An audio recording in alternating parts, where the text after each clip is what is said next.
Mom, can I please get this teddy bear? Please? I'll never ask for anything.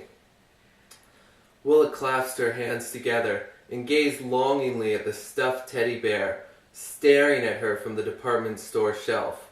Willa was a collector. She collected stuffed animals, dolls, posters, porcelain eggs, you name it. Every inch of her room was crammed with her collections. Mom, look at it, Willa gushed. Have you ever seen such cute little brown paws? And look at his big round eyes. They're practically glowing. Leaning on the counter, Gina, Willa's 11-year-old sister, started to whine. Mom, no fair. Willa already has enough stuffed animals to fill this whole store. So, Willa shot back, I can't help it if your room is bare, Gina. Gina made a face at her older sister. That's because every chance you get, you beg Mom to buy you something else.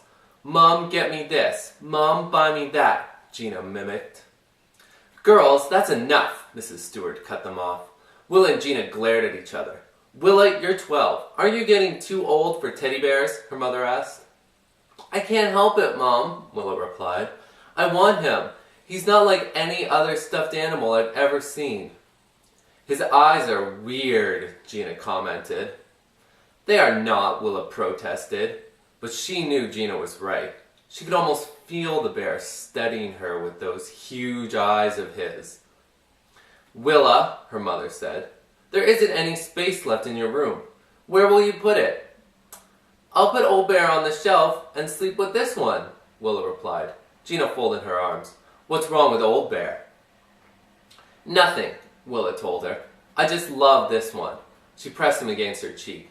See how cuddly he is? Please, Mom? Mrs. Stewart hesitated. Well, Mom, that's not fair, Gina wailed. Willa's always getting stuff. What about my CD player? Gina, a CD player costs more than a teddy bear, her mom answered sharply. That's something you can ask for on your birthday. Mom, please, Willa said, still clutching the bear. Oh, all right, her mother said, sighing. But this is it. Understand, Willa? Willa threw her arms around her mother. Oh, thank you, Mom. On the other side of the counter, Willa could see Gina scowling at her. Sometimes I really hate you, Willa, Gina muttered. Willa waved the teddy in Gina's face. His name is Mr. Teddy, Gina, she announced, and you'd better be nice to him. As soon as Willa got home, she took Mr. Teddy up to her room to show him around. Here we are, she announced, opening the door. Her room was done all in peach, her favorite color. To the right of the door stood her dresser. On the top of the dresser was her porcelain egg collection. Willa gently picked up each egg and told Mr. Teddy where it had come from. Next, she showed him all the Rockstar posters that covered her walls. Then she went through the 2 long shelves above the dresser, crammed with stuffed animals. When she finished with the stuffed animals, Willa took Mr. Teddy over to the doll collection in the other corner. Willa had been collecting dolls the longest, and had the biggest collection of anyone she knew. Still clutching Mr. Teddy, Willa crossed the room to her bed.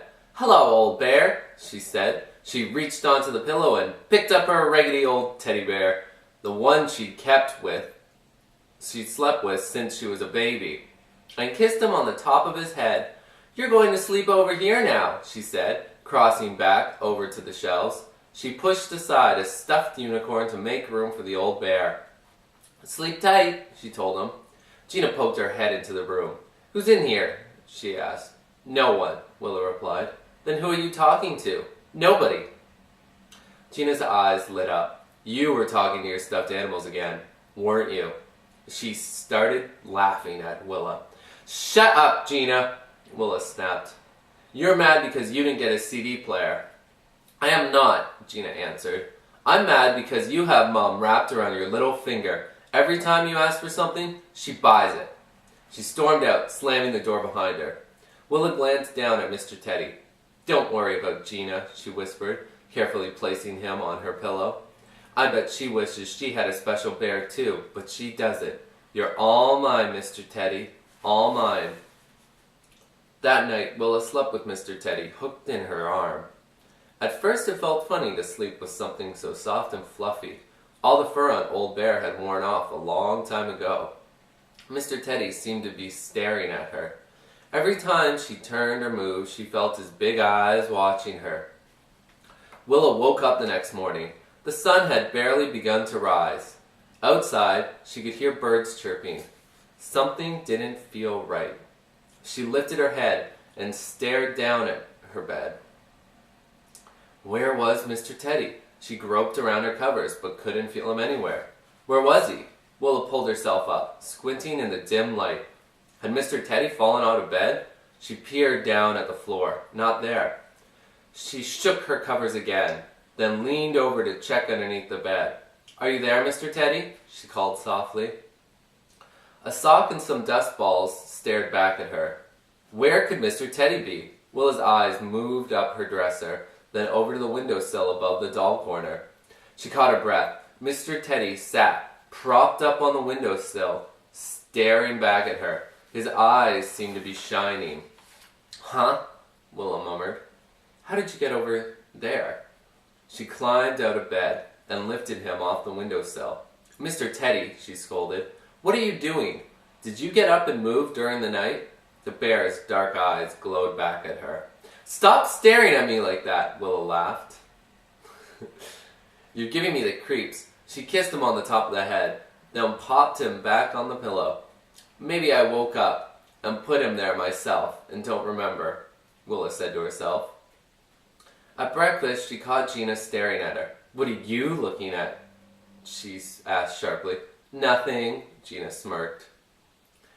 Did you come into my room last night? Willa demanded. No, Gina replied, still smiling. Why would I? The next night, before she fell asleep, Willa made sure Mr. Teddy was hooked firmly in the crook of her arm. It took a long time to fall into a restless sleep. She kept waking up and checking on Mr. Teddy, but he was always right there where she left him, in the bend of her arm, watching everything with those big, dark eyes of him. In a funny way, Willa felt as if he were guarding her. She woke up the next morning with a start. Immediately she felt around for Mr. Teddy. Gone again! Willa glanced suspiciously at the windowsill. Not there either. She sat up in bed and began to search the room. Her eyes swept over the doll corner, the floor, then moved up the dresser. Hey you! Willa cried out when she spotted Mr. Teddy on top of the dresser. What's going on, Bear? What are you doing over there? She jumped off the bed and hurried over. She gasped when she saw 2 porcelain eggs. They lay smashed under the teddy bear. Mr. Teddy's eyes had an evil glow. Who did this? Willa demanded. Who broke these eggs? Willa tried to think. It couldn't be Mr. Teddy. He didn't climb the dresser and plop down on the eggs. No way. So who could it be? The one person who was jealous of all her stuff. Gina! Willa shouted furiously. How could you do this? Willa stormed into Gina's room, empty where she was. Where was she? Willa stomped back into the hall and stood at the top of the stairs. Gina, I'm going to get you for this. Her mother appeared at the bottom of the stairs. Why are you shouting, Willa? Where's Gina? She left for school, her mother said. Remember? She has choir practice. Willa clenched her fist. Wait till she gets home tonight, she growled. She'll be singing a sad song when I get through with her.